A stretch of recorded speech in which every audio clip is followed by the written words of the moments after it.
those guys get back on.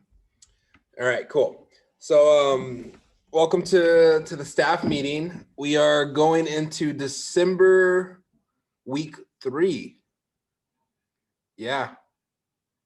Last week was December week 2. December is a 5-week month. So isn't it crazy, guys? Like, I want you guys to think about that.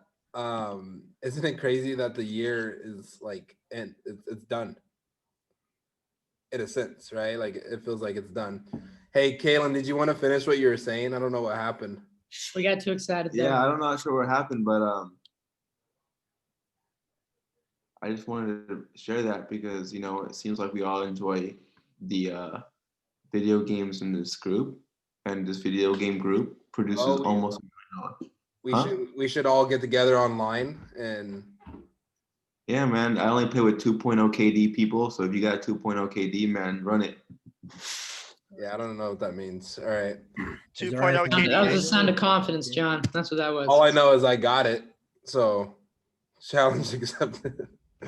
All right. So what? I'm sorry. I remember now. I'm sorry. I'll make quick.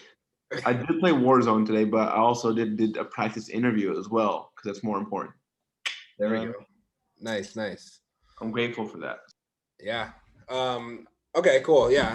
And sorry, I forgot to go. I'm grateful for what was accomplished by our office just in these past 2 days.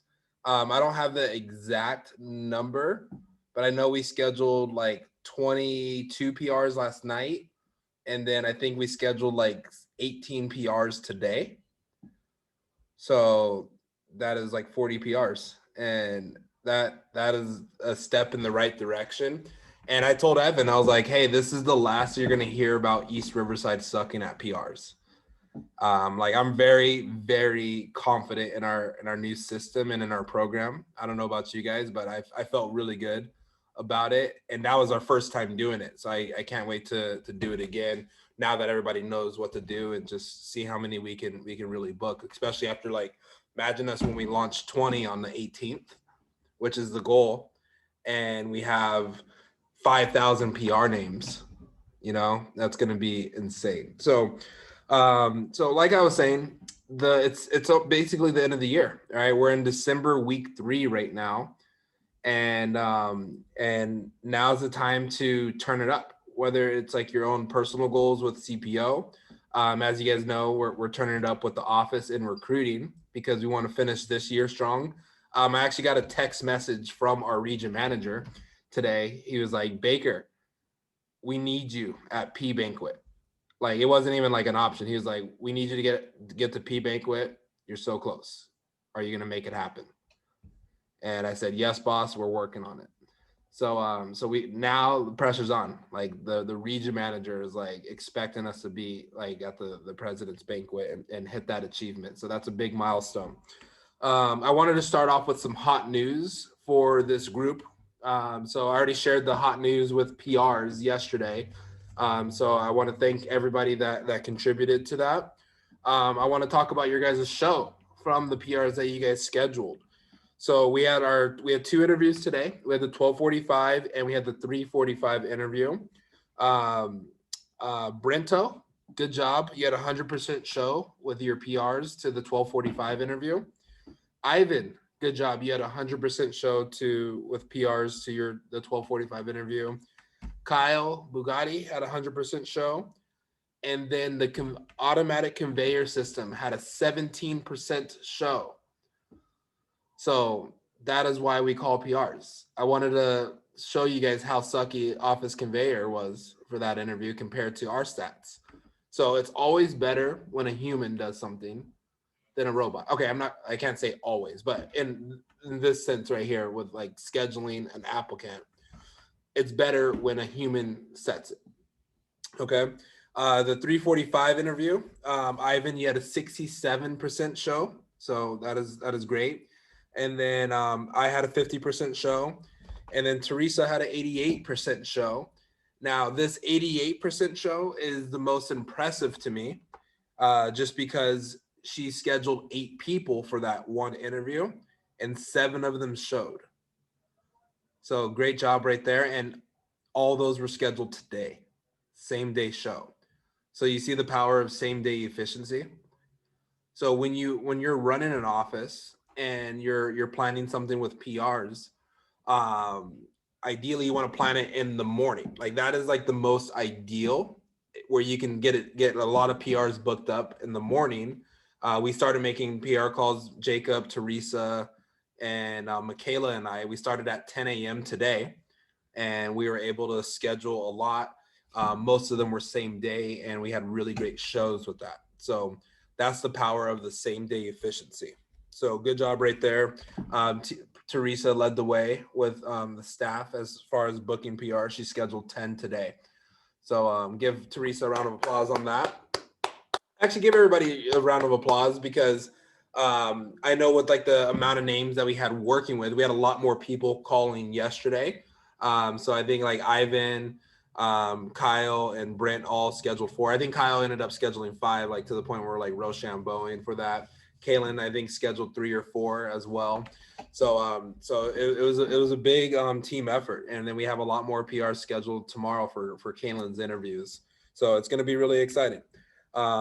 We are another piece of hot news. I don't know if anybody remembers the goal that we want to have set for the 18th and 19th training. I believe the goal was like 40 or 50 people set, but we want 20 people to start from that training class. So we need about like 50 people scheduled for that training class. Now I did make an adjustment. So for your notes, can you guys write this down?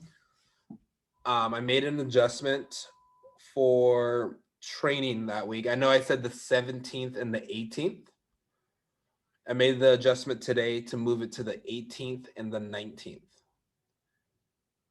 Okay, so what I've noticed from interviewing a lot of people, that's their last finals week. I know Ivan mentioned something about that last time we were chatting, and a lot of people are finishing up their finals on Thursday. So we're gonna have training on Friday and Saturday just that week to cater towards the finals. So with the people that we've already have scheduled, we have 13 people that are scheduled for the 17th and the 18th.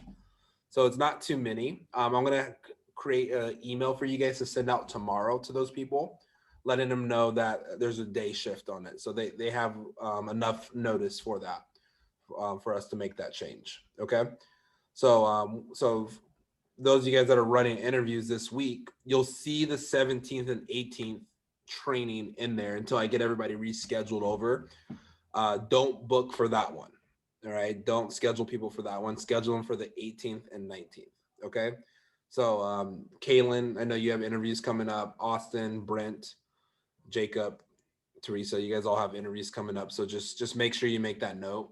And then I also, one more other adjustment. There's a Zoom code change as well. Okay, because I'm gonna run that training. We've been doing divisional training, which we'll most likely continue to do, except for these 2 big training classes. For the 18th and 19th, I'm gonna run the full training, and then I think on the 28th, I'm also gonna run that training as well. Okay, so we're gonna use a different Zoom code. So I'll send that all to you guys tomorrow morning. There's gonna be an email. You guys can just copy and paste it and send it to the people that you already had scheduled for that. Okay. You wanted us to hop on during these and introduce us, right? Yes. Yeah. So especially when I'm running the training, I'm gonna need you guys to hop on. Everybody, like this one's gonna be a big one. I'm gonna need everybody to hop on at some point in training so I can introduce you guys. And I'm gonna introduce you guys as their coaches. So let's say Jacob hops on. I'm gonna be like, hey guys, this is Jacob Hall. He's the assistant manager, and I always build you guys up. I'm like, yeah, he's one of our top trainers in the office. Some of you guys are gonna be on Jacob's team, and you're gonna be working directly with Jacob on the day-to-day with the job. Right. This is Kalen Garcia. Right. He's 2-time branch manager. He's one of the top people in our organization. He's gonna be taken care of. So I always build you guys up. So that way, when you guys get taken over, like these people are like, oh my gosh, I can't believe I'm on Austin Robinson's team, right? So just be prepared for that. Okay.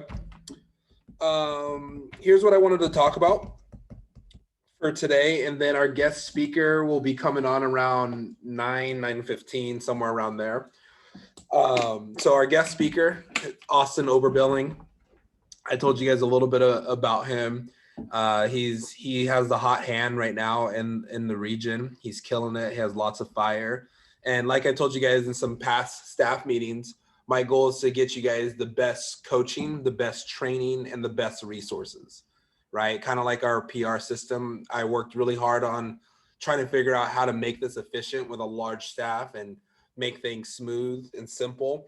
And we're going to continue to do that with all of our programs until we're the best. And even once we're the best, we want to stay the best from that point on. So I wanted to talk about the PR system and shifts, how that's going to work out going forward. I wanted to hit home on coaching representatives a little bit, talk about TLA, like the assignments, personal sales, and then the SMRA program. So we're going to be going rapid fire, just a lot of stuff I want to connect with you guys on. So first, the new PR system and the shifts. So there's going to be 2 shifts that are going to happen each week. First shift is going to be Sunday from 3 to 6 p.m. So we had our people that were on there for that. I know there's some of you guys, like for like religious reasons and stuff like that, choose not to work on Sundays, and I totally respect that. So that's why we have the Monday shift available. So Sunday is going to be 3 to 6, and then Monday is going to be 10 to 1. Ideally, I want most people on the Sunday shift. All right. So most of you guys will be on the Sunday shift, unless you've already spoken with me one-on-one. Because Sunday, that's where we really want to load up Monday. Monday is like a big day. Normally, it'd be the most important day if we had training class this week, right? Because that's one of the biggest days. And ideally, like I'm not tooting my own horn or anything, but I'm the best recruiter on here, right? So that's the day that I run interviews. So we want to try to get as many people in front of me. For example, my 3:45 interview, there was 20 people scheduled and there was 11 people coming on. And I texted Evan, I was like, man, it feels like summer over here. Cause I was literally like all day either scheduling a PR or running an interview. And my last interview took forever. Like it was a 3:45 interview. I didn't finish getting everybody accepted and set up for training until like 5:30. And it felt good. Like I just felt really good. It was just like really just knocking it out. I did met with like half of them in person. There were some people that stayed on because they wanted to meet face to face, and then the others I called back. So it was really good. All right. So I love that. And so we want to make sure we get that rolling. Give me 1 second.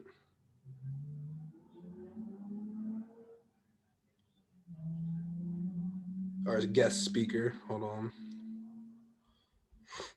Okay. So any thoughts, any inputs on the new PR system? Because again, like you guys are my business partners, so I want us to do this together. So does anybody have any input on it? Any suggestions, ideas? These are the same times that Cody works, right? I don't know. I think so. Similar times, like she's in on like within those times, but I don't know if those are the same exact times. Good. Everyone's pretty confident, solid on that. Brent, did you have something you wanted to say? I have something to say, John. Mhm. Yes. Just from yesterday, it was obviously my first time using that platform. It seemed like it was a lot of people's first time using that platform. It's obviously efficient, easy. I can see how we can work as a group and like all the assistant managers work together.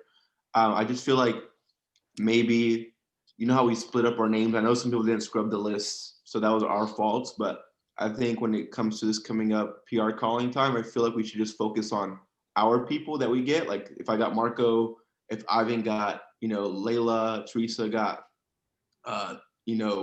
Jimmy, whatever that person was named, I feel like we should just focus on those.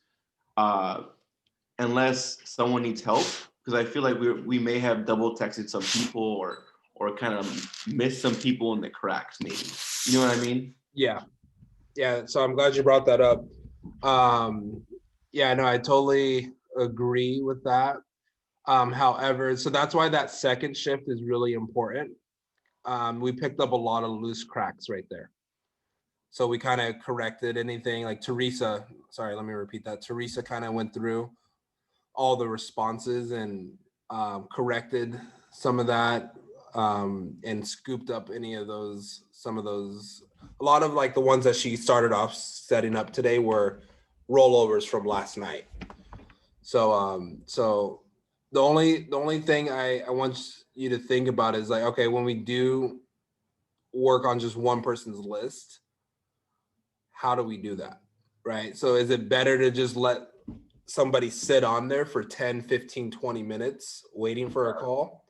Yeah, that's the thing. I was thinking about that too, because obviously we don't want to just be sitting there, you know. Right. But at the same time, I guess it's challenging. I guess maybe we should have just good communication between us. Like, hey, who's calling Kayla? Who's calling John? Who's calling Brent? Like, I think we should just say in Zoom who we're calling before we call them. Yeah. That way, it's not double texted or closed out. I think that would probably be the most effective way. Yeah, Yeah. definitely. Go ahead, Yeah, Brent. I think with yesterday too, I think how we were doing was I think was worked pretty well. I mean, of course we could, I mean, given it was our first time doing it, it went pretty well. Because I believe Baker was like, we were all on our website and we were all like watching the responses like a hawk or something, and we were like, okay, who's all right, who's getting this, and then like, and usually if like a response was like, okay, I'm taking this one, and then we just made that clear over Zoom. Yeah. So I think So how we did that was better. Just it was good. Maybe just a little fine it adjustments. started off smooth, and then it hit a point of chaos, right? Yeah. So I think there's going to be a little bit of chaos from it. So definitely let's think on this when we have our next session of it. Bring your ideas to the table, because I would love to get that a little bit more organized for sure. That's where I think Cass, like our SMRA, I was talking to her about that today, is like, hey, we're going to need you to like be that person that's giving the names and really like on top of that system, so that way it's not getting jumbled and everything like that. So it's something that we'll definitely have to smooth out. Cool. So is everybody cool with their times that we just that I talked about right now, like the times that we just did this week? Like on Sunday we had Brent, Ivan, Kaylin, and Kyle. Are you guys all okay? Any objections to working those times for the next few weeks? Okay, sweet. And then January, baby. yeah, there we go. And then Teresa, Jacob, you guys are cool with Monday? Okay, sweet. All right, so we can move on from that subject from right now. Okay, let's talk about coaching your reps. All right, coaching your reps. So this is here's something I wanted to kind of make sure we're on the same page, is I need you guys to coach up those people, but then I also need you guys to communicate with me. So this way I just kind of know, because like naturally a lot of those representatives still like reach out to me, and I just kind of want to know their situation. So usually I'm like, hey, have you talked to Kaylin, or have you talked to Teresa or Jacob? So I just want to kind of know their situation a little bit. So when you're talking with them and like there's something that you feel like I should know, right? Like, oh, hey, my rep has had 3 no sales in a row. Right. So ideally we don't want to let somebody get more than 2 or 3 no sales in a row. I have some coaching videos we can send them once that happens. So that way it builds up their confidence, and it kind of usually it corrects a lot of their mistakes right there. So that's something I need you guys to pay attention to with your representatives. Now, also, I need you to let me know if there's like, if you can't get to somebody for a day, right? That first weekend, I can't stress how important that first weekend is, because that sets the tone. It sets the tone, because these people, when they sign up, or when they apply for the position and they go through training, they don't plan on quitting the job, right? When you commit to something, they don't plan on sucking at the job. They don't plan on doing the job poorly. So it's our job to make sure they're getting the correct experience. Okay. So did anybody have any questions on coaching their representatives like first weekend out of training?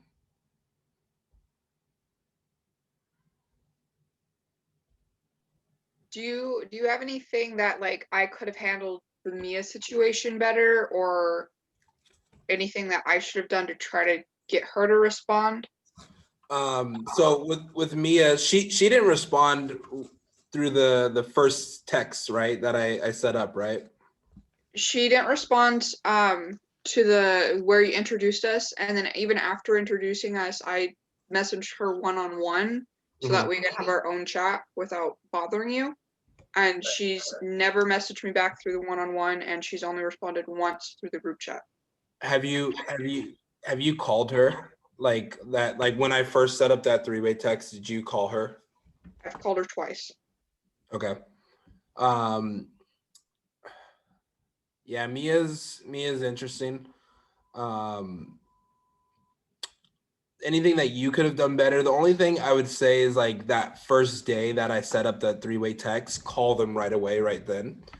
Um, because you want to just get that actual voice connection with somebody.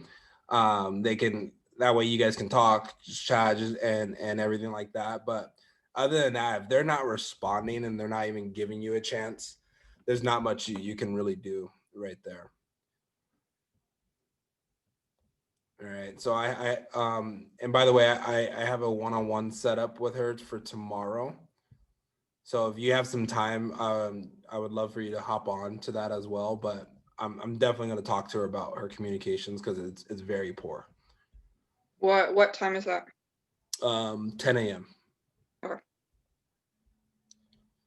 Okay, cool. So yeah, so here's how, if you get for your notes, this is how I ideally would like that transition to go when I give you guys a rep.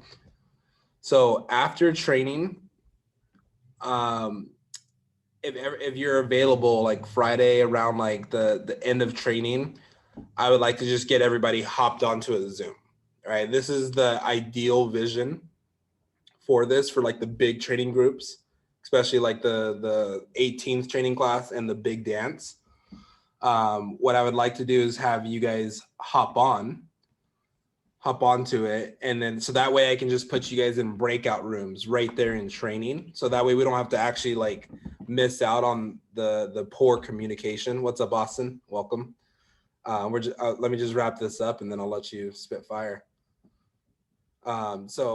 So if we could just get everybody hopped on to training towards the end, like when I'll go over the office communications, how to communicate PDI, and then I'll put them in a breakout room and you guys can just get to know each other, right? And the way that you would introduce yourself is like, hey Mia, I'm Teresa. I'm one of the assistant managers. I've been working here for a year.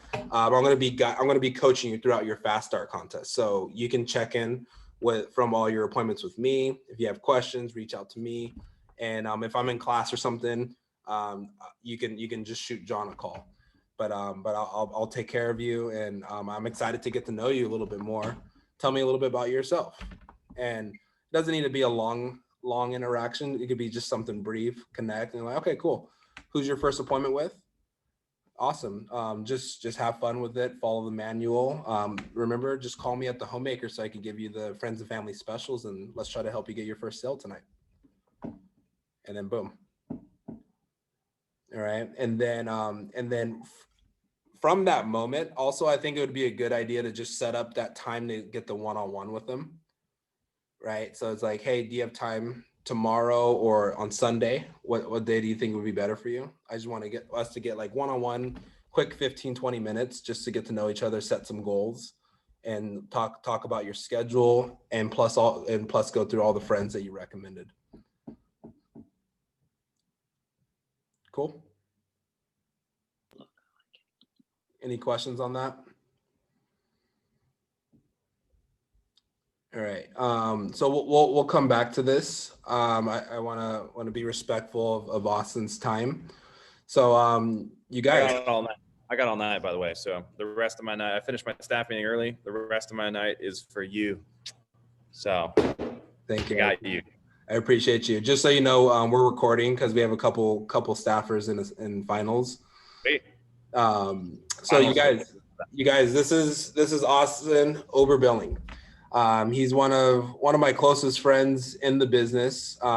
We've kind of like grown up in the business together, and we've always challenged each other and pushed each other to get better. And I'm extremely like proud to be friends with this guy because he's definitely killing it right now. And just from earlier this year, his mindset has totally changed on recruiting. And technically where he's from isn't a recruiting area. You know how Evan always talks about it's not necessarily like the territory, it's like the manager, but there's also some territories that have bigger in certain markets. He's in a market where it's a little bit more challenging to recruit, but there's certain parts of our business that like if you just do it the right way, it doesn't matter. And he's definitely been executing that at the highest level. I think, Austin, correct me if I'm wrong, your guys' goal is to do over $200,000 this month and break the record. Yeah, we're looking pretty good for that. The goal is 270,000 for the month. So. Whew. So hear those numbers, right? So we were smoking good drugs earlier when we made that goal because it's quite large. So. Yeah. So he's definitely thinking at the highest levels. And this guy, and another reason why I wanted him to be on is I think out of most managers in our region, he truly is a great symbol of what the vector opportunity is, and what you can become with it. If you guys follow him on his Instagram, it's always a treat. He has a nice skyrise office, nice Beamer, always in a helicopter, eating fancy meals. Too. Yeah, so he's living a great life while having fun doing it, building it with the squad, and I think that's what it's all about. So, Austin, take it away. Highlight anything that I might have missed, and I'll let you just kind of chat a little bit. And just so you know, most of these guys on here are going to run offices next summer, and and one guy on here is going to be a potential CSP. Awesome. Well, I definitely appreciate the intro. I can do nothing but echo what John just said. John's somebody I looked up to in the business for a couple of years because I was a pilot, back when he was a district manager, and it's been a couple of years of getting hazed by those guys down in California and getting hazed to step it up. So I finally decided to. With some positive pressure from John and a couple other people, but super grateful to be on and talking to you guys tonight, and just kind of talking about some of the mindset switches that happened in the last couple of months. And really, I tried to sort of purposely not prepare anything other than kind of some key mindset shifts and bullet points for tonight, because really what we're doing is just executing the programs that have been taught to us, and that probably in all likelihood, John has taught you guys, because these are the programs that I've learned from John and other managers. And so I just finally decided to start doing them. And that's probably the first key, right? That I would tell you guys. I don't know where all of you guys are at as far as your level in the business, but you've got to do what you know how to do, right? So the big thing for me, making the switch over the last couple of months, and I'll kind of share with you my numbers in a second, is everybody has a gap, right? And I think probably Evan talks about this in your guys' division. I think I learned it from Evan a couple of years ago, but there's this gap between what you know how to do and what you actually do, and what your potential is and what your actual output is. And you want to try and minimize that gap as much as you possibly can. And I think he calls it the integrity gap, or the gap of potential. But you really want to sort of eliminate potential, right? Potential should be an insulting phrase for you, right? If somebody says, oh, you have a lot of potential, that's a nice way of saying you're playing under your ability, right? And that's what I heard for a lot of years is, you know, you have a lot of potential, right? And of course, when people say you have a lot of potential, right, most of the time they mean well, but it's important to understand that you guys have a fantastic leader in place with John. He's one of the best managers in the entire region, not only with, you know, just running an office and building layers and all those things, but with recruiting as well. And so it's important that you guys understand that the programs and systems that he teaches you, there's probably a gap between what he's teaching you and what's actually happening. I don't know that, but, you know, unless everybody is perfect, which I'm not perfect, my staff isn't perfect, nobody's perfect, there's always going to be a gap, right? So understanding that the first thing is doing what you know how to do, you know, is more important than finding the new hot hand or whatever may be working in some other office, right? Just understanding you need to do what you know how to do and what you've been taught how to do. So that's thing number one. Now, just to kind of show you guys where I came from as far as, you know, what was normal for me for recruiting. Actually, I don't have it pulled up right now, and I don't want to waste time to pull it up. But if you guys had to take a guess, because you guys are, this will be funny.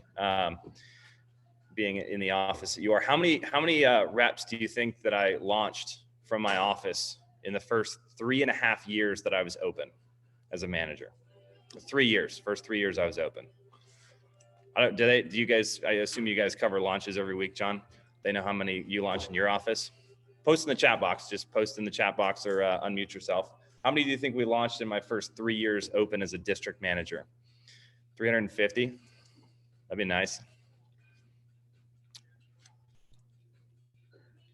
A lot closer. Yeah, 170, my first 3 years open. We did 70 and 70, and we did 30, 70, and 70. So 30 my first year open, then 2 years back to back at 70. And so, you know, you got to think about the mindset that I was living in, right?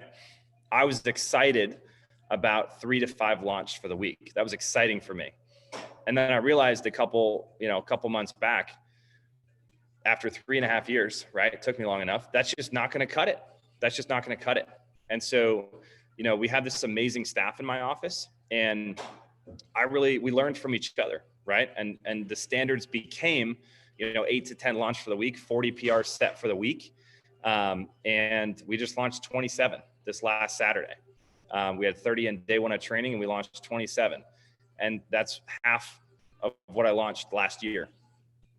Right. So you have to understand that it can sort of improve very rapidly if the right things are being done. So as far as the specifics, John, I don't know how much you want me to talk about the specifics of like the recruiting systems, because I think you guys have those down, but I can have my assistant managers jump on here in a second, kind of talk about what they do, because they're really driving the whole thing. I'm just the trained monkey that does training. They're the ones putting in the work on a weekly basis. But as far as the key mindsets, and this is where I think you guys can benefit. So the first one, like I said, do what you know how to do, right? Minimize that integrity gap. The second mindset, and I talked about this a couple weeks ago on the region call, is recruiting on a weekly basis has to be the most important thing, right? It has to be the most important thing. And if you're a CSP, and this is something I'm pretty passionate about, because I have a CSP in my office, and I have, a homegrown CSP. She's at 200,000. She'll be a CSP this next year. She's going for a 300K year. And so the important thing is orders, right? Order count, you know, and that sounds trite. It sounds simple, but I'm consistently surprised when I ask, you know, CSPs like, hey, what's your CPO per demo average? Right? Or CPO, not average order, but like CPO per appointment, service call, demo, whatever the case may be. They just don't know their numbers, right? And it's important to know your numbers. So that's just a quick aside, right? Our CSPs, our FSMs, they know their numbers. And I think in the first 3 years of being open, even though we only recruited 160 people, we had 14 people get over FSM, 14 FSMs in 3.5 years. So, I think that's a result of kind of the systems and some of the things we teach. So it's universal, right? But understand that recruiting is the most important thing on a weekly basis. I had managers tell me that for years, and I didn't listen, right? I thought other things were more important: sales, averages, efficiency, and all those things are important, but you can scale those things, right? I used to have managers, you know, tell me like, hey, when you start launching more, you're not going to retain as many in training, Well, last week we had 30 in day one of training and we launched 27. So these things can be scaled, but you have to understand that the most important thing, and the thing that I talked to my staff about all week, how many do we have set for training? How many PRs did we schedule today?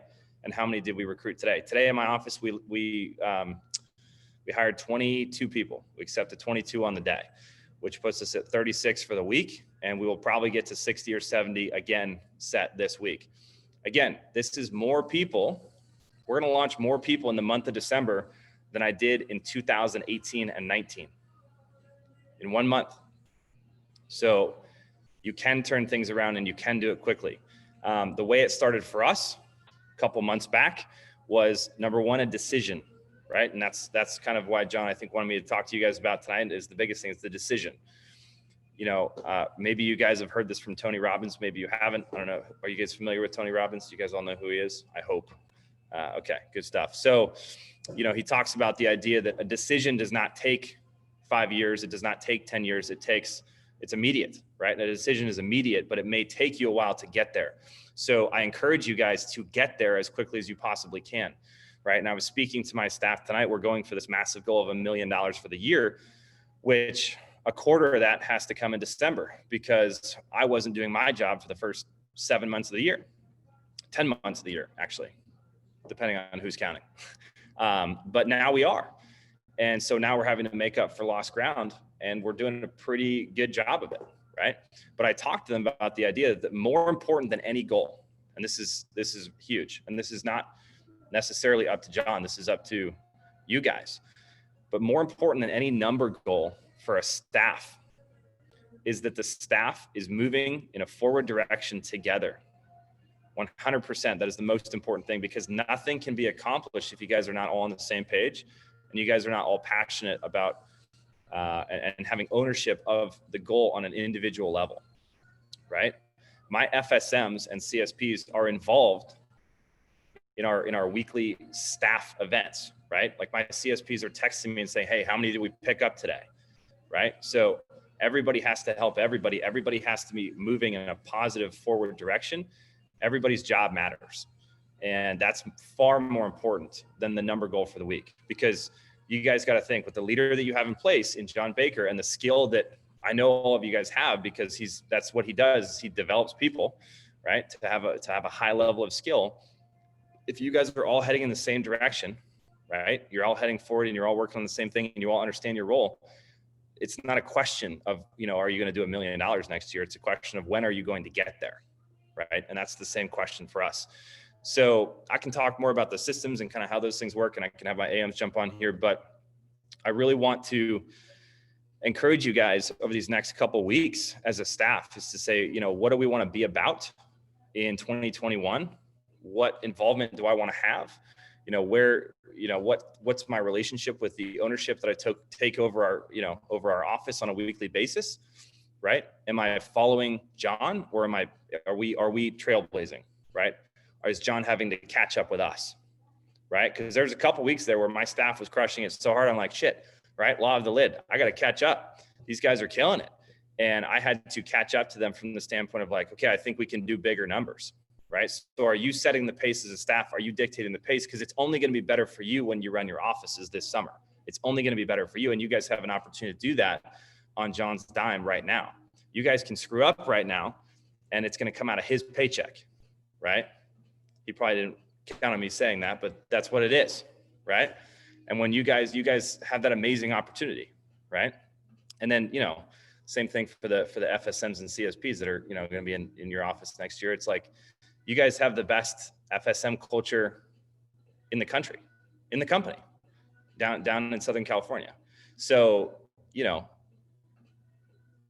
it's the fruit is ripe for the picking, I guess, is what I'm trying to say. So like I said, I can go over specifics, but lower that integrity gap, minimize that integrity gap, do what you know how to do, get on the same page as the staff, understand that this is a mental game, right? This is a mental game, and there's certain benchmarks that are important, and there's certain benchmarks that maybe aren't as important, right? You got to major in the majors and you minor in the minors. So what's important, you make it very important. What's not important, you minimize it or you delegate it. And that's that's big once you start dealing with, bigger numbers. So I know that was like a lot, and that kind of felt like a rant, but really that was kind of the mental shift that we made and I made the last couple months. And just to kind of show you, I can actually show you guys. Can you allow screen sharing, John? Yeah. Give me 1 second. I don't know how long. Am I going too long? Do you guys have a few minutes? No, yeah, we got all the time in the world. Okay, sweet.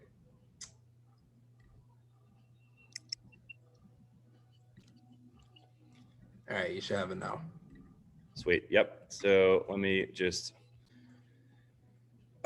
All right. So this is basically a spreadsheet that I update weekly with my staff at staff meetings. This is the plan for next year. So the plan next year is 864,000 new business, somewhere about that, and 518 recruits. Keep in mind, we are an office that didn't recruit more than 150 people in my first 3 years open. We're trying to triple that in 1 year. This is this last year. Okay. So this is the year that we are currently in right now. Can you guys see this? Okay, beautiful. So all this green is good, red is bad, right? It's color coded for everybody's ease of learning here. This is where we were not a recruiting office, right? You see all that red?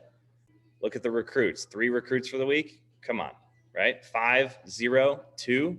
Things did not start happening in our office until we launched 6, 12, 14, dipped a little bit here, launched 5, then back up to 7, dipped a little bit, launched 8, launched 9, launched 27. Look what happened to our new business. Okay. As assistant managers, right? My lead assistant manager has $10,000 in their AM savings account. Okay. So I want you to think about the opportunity. I don't know what you guys are withholding. I don't know what you're saving. I don't know if you're selling or not, but my assistant managers are not selling as much as they probably could be. But when your AM paychecks and what you're withholding on a weekly basis is $250 to $300, you are going to save quickly. You are going to save quickly. And in a world where branch expenses are lower than ever, that's going to give you guys freedom to dump that into mailers or, whatever the guidance is that you get from John and Evan, right? But it gives you freedom and it gives you flexibility. Okay. But this is what all this red is because we weren't doing one important thing. This is in the middle of the summer, you guys. Look what we were recruiting in the middle of the summer. Okay. It's middle of December. We just launched 27, which is more than we launched in June, July, and August combined. Okay. So the simple things work. You just have to do them. It's just like we tell reps, right? The program works, but it works if you work. And if you're not working, it doesn't work. It's that simple. Okay. And so that's where the shift took place, is right here. First week of October, I said, I'm not going to do this anymore. Started working through my staff, right? And started making sure that they understood the goal, right? And they do, and they know our goals. They know what the most important number is, the PR set goal for the week, the set for training number for the week. And good things started happening, right? We're doing more new business than we've ever done in my career. We're on pace we're probably going to do about 25,000 new this week. And then another 20,000. This is just projections. And then probably another 15,000 to close out the year. We're probably looking at about 100K new for December, right? So depending on what kind of AM pay you're getting, you're saving $500,000 just for the month, right? So that's big. That's big. So any questions? I feel like I want to take questions. I want to give you guys value that's specific to what you guys need right now. Yeah, that was super good. I just wanted you to rant a little bit. But yeah, does anybody have any questions for Austin or his staff? How many people of your staff are there? My staff is right here, by the way. If you're wondering who does this, it's these guys right here. What's up, guys? How you guys doing? We're missing the so this one's Chloe. Oh, there we go. Yep. There's Cyan and there's Parker. Awesome. We're missing. I do have men on my staff. They are not here. We're doing better. Yes. So, but Zane and Sean are virtual right now. But they do a bulk of texting. Cyan is kind of our lead texter. Chloe runs interviews and texts. And Parker's our newest. You started 2 weeks ago. Mm-hmm. So. Yeah. Okay. Hey, so Yeah. while these guys are thinking of some questions, I actually wanted to ask a question to your staff. Just guide me through a little bit about what you guys do on your big PR day. I'm assuming it's Sunday. Yeah. So how do you guys get rolling? Just kind of walk me through that. Yeah, okay. So since we have training finishing on Saturdays, we scrub the list Saturday night. So then for Sunday morning, we all get together and we text the PRs for the entire day. I was texting from 10 a.m. to 8 p.m. yesterday. And so we kind of so we also have a spreadsheet together to keep track of who we've scrubbed and who's going to do the texting on that person. So it's not like it's unknown who's doing what, and so it's organized and it's more efficient that way. Are you guys doing 100% collect and training and scrub later? Yeah. Great. That's what we're doing too. Yeah. Cool. So, by the way, for the assistant managers, I said this on the region call last week because we had multiple managers, not John, because John knows, but we had multiple managers reach out to me and say, "Hey, dude, what are your scripts?" Okay. Let me tell you guys something. When your branches, or for now, it's not the fucking scripts. Cyan was in here for 12 hours on Sunday, along with the rest of the staff. That's why we set 72 PRs last Sunday, not because of the scripts. All right. If somebody texts you when you're killing it someday in the future, and they say, "What's the scripts?" Text back, "Work harder." Yeah. Okay. Work harder. FSMs get this too, right? Like when people reach out to Joffrey and be like, "Oh man, what's your phone script? You're doing like 10K a week." Joffrey does 36 appointments a week, 36 to 40. That's his phone script. So it's not ever the scripts. I just want to quickly say that because it's important. Yeah, I'll give it back. definitely. Elaborate a little bit more on the spreadsheet, because something that we were just talking about before you guys hopped on was how can we organize it? Like it was a little bit chaotic this week. We had our first week scheduling like 40 PRs Sunday and today. So we're proud of that, but we know we can take it to another level. So tell me a little bit more about this spreadsheet. Yeah. So this is what you guys can see the screen, right? Yes. Yeah. So basically, the staff puts their names down for what they're gonna do, and you make it blue for in progress or like I'm gonna do this. And then when you're done, you highlight it in green and then update the number of PRs after you scrub the list. And so everyone can just get a gist of what's missing and what's still there. And you can see like who's doing what and everything. That way, we actually created it this week. Last week, we had a little, like our first time doing like a big Sunday. We actually had an incident where we had two people texting the exact same PR list. So we were just like, hey, we need to figure this out soon enough.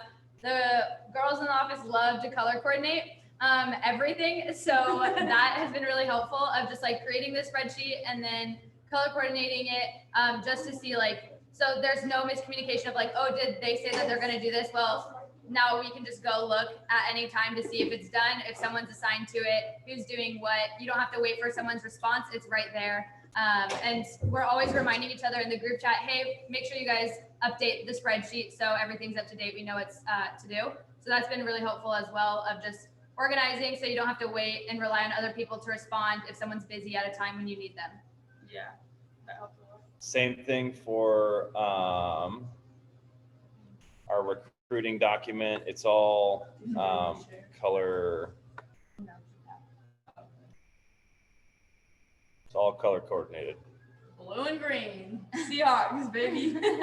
Yeah, they're so. All right, cool. I do want to say, by the way, there is something to be said. Maybe you guys can write this down, the assistant managers. There is something to be said for initiative and speed. Okay, I do want to recognize Cyan this last week. I mean, all of them do something impressive, at least one thing impressive on a weekly basis, sometimes multiple. But I didn't tell her to make that spreadsheet. I didn't tell her to color coordinate it. I didn't tell her that we needed it. They just saw a problem and they fixed it. So, as a staff, if you see a problem, don't wait for John to fix it. John has so many things on his plate. He's running the training. He's managing the reps.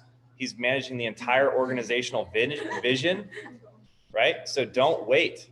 because he's got 100 other things he needs to worry about as a district manager, on top of making sure you guys are kicking ass and have everything that you need to succeed. So if you see a problem, don't wait for John to fix it yourself, right? I didn't know necessarily that, there was a problem. It wasn't, at the front of my mind, but they saw it, they fixed it, and they took initiative, and it was quick. And that's what needs to happen is when there's problems, there's things need to be fixed. So yeah. Just adding on to that really quickly, also like just with taking initiative, yes, like for us, like Austin has like a lot of stuff to do, but that's the best way you're gonna learn is to try something, see if it works, and if it does, great. If it doesn't, then figure out something else. Like ask your manager, ask like John, and like you have to take initiative because that's like the only way you're truly gonna learn. Because someone will tell you something, you're gonna forget it. But if you like take action, you want to do it, you put yourself out in that position where like you're the one like that's vulnerable to that, then like you're going to remember it. It's gonna stick with you, and you're just gonna learn from it, or it's just gonna like grow from it. Either way. So yeah, just like really take initiative, but like also like take action with it too. What leaders do. Yeah. Nice. Boom. Nice. I like that a lot. Okay, cool. So as we're coming closer towards our end time, I want to just open it up for my assistant managers. If you guys have any questions for Austin or their assistant managers, fire away. During the call and the interview process, when you contact people or you're interviewing people that are 17 and still in high school, but either have a close graduation date or a close 18th birthday, or even a birthday, whatever the case may be, what's your response to both of those, the far away and the close one? So, okay. Yeah. So we're not allowed to hire 17-year-olds in Washington. So I would default to John because they got to be 18 to work with us, even if they're a college or even if they're already a high school graduate or not. They just have to be 18, like bottom line. California is a little different.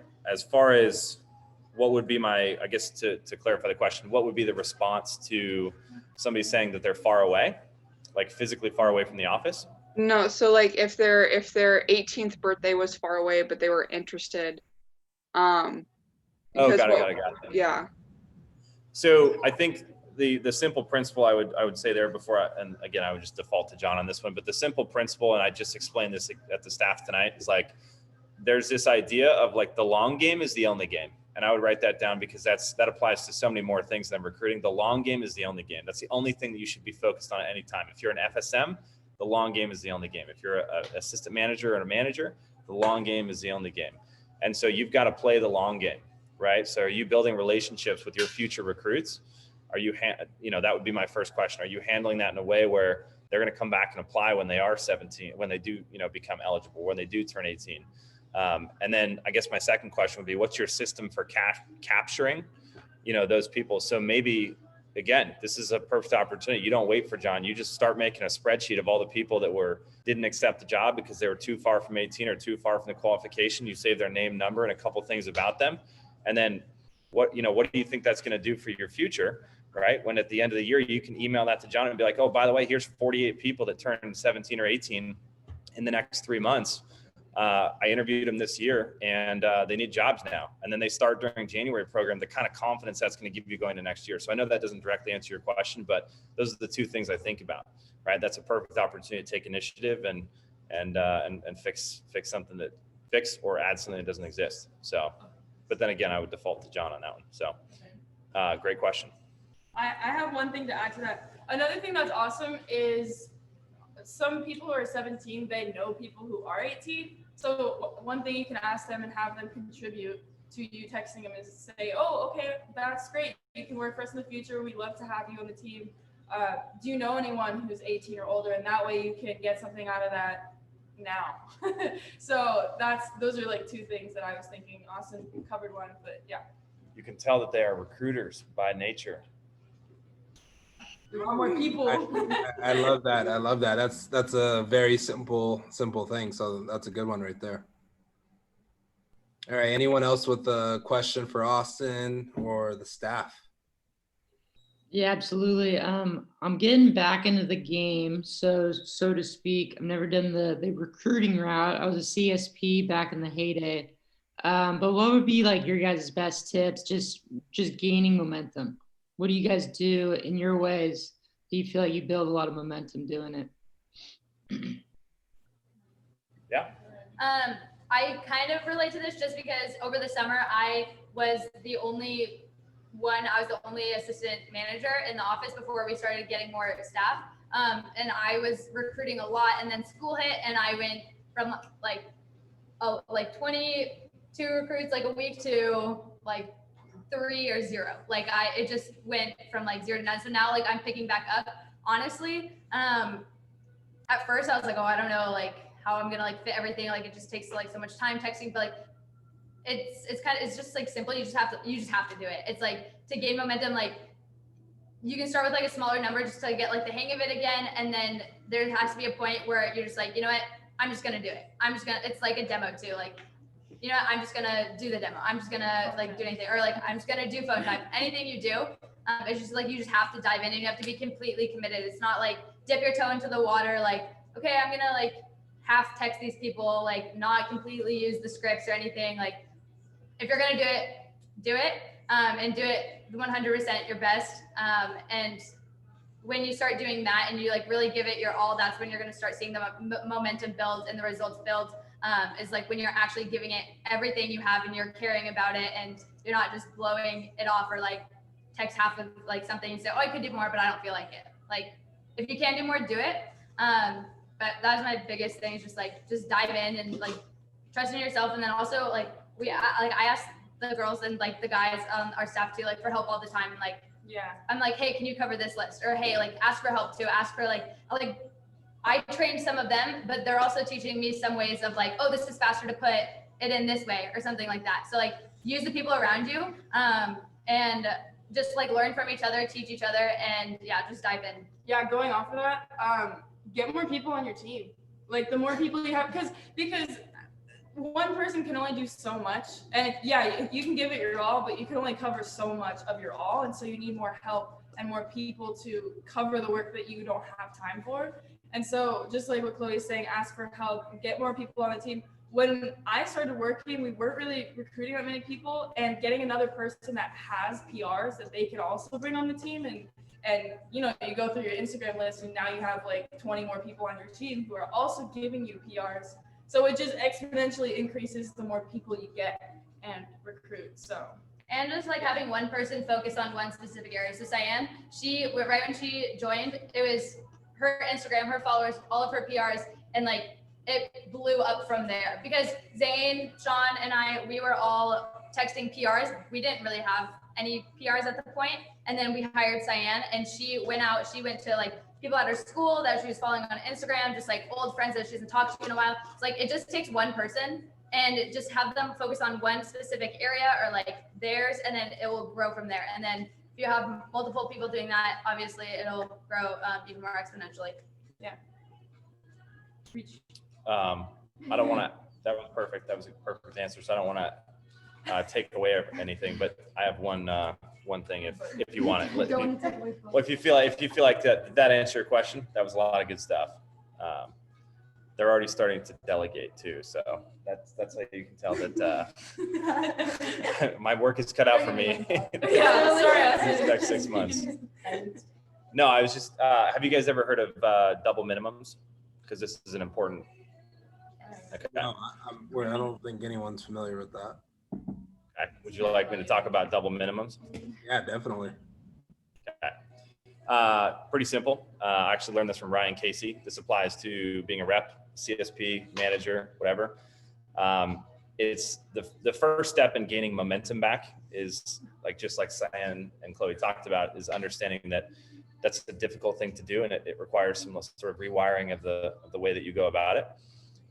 Double minimums are one way to do that. So a double minimum is essentially retraining your brain to focus on the activity until that you can stop focusing on activity and start focusing on the accomplishment. So a double minimum PR goal would essentially be, I'm going to text 100 PRs, or I'm going to set 20, whichever happens first. and whichever happens first, you're going to stop there. This is something I tell a lot of reps to do if they're coming back after a lot of months away from the business. Set double minimum goals, because if you come back and you feel shitty about the fact that you made 50 phone calls and you only set one demo and your goal is to set 5 demos, you're not even going to want to put in the actions to get a future result anyway. And so that's why double minimums can make you feel good and essentially get the momentum ball rolling. Because if your goal is 50 calls or 5 demos and you make 50 calls, well, you hit your goal, right? And the same thing goes for PRs or whatever. So I think double minimums is just sort of like the cherry on top of the sundae that they just gave you. So hopefully does that help? Sweet. Awesome. Anything else from anybody? Yeah. And any final questions before we wrap up? This fun. All right, cool. Well, hey, ladies, thank you so much. Tons of value I learned from you guys. So I really appreciate that. We're definitely going to look into that spreadsheet. And then Austin, is it okay if I have some guys that are going to be district managers. Is it okay if I share your number with them to reach out? Yeah, throw me in a 3-way text. If they do it tonight, I'll save their number tonight. And then for those of you who are opening up offices, district offices, my line is always open. When I opened up my district office, I came from being a higher end office, a pilot office, to struggling my first 8 months. And I love being a district manager. It's an amazing opportunity, and I want to make sure that all future district managers going out after me can learn from our mistakes, and I made my fair share of them. So for those of you going out as a DM, my line is always open, for sure. So, and thank you, John, for letting us speak tonight. We do appreciate it. Yeah, definitely. Have a great night, and then I'll probably be seeing you soon up there in Seattle. So. Yes, sir. Well, I'll see you in 3 days. Oh yeah, you'll be out here. All right, cool. I can come meet you guys. I know some of you guys. Maybe I can come meet some of you guys for the first time. Just don't give me the Rona. Yeah. I'll see you guys later. Have a good night. Bye, guys. Have a good night.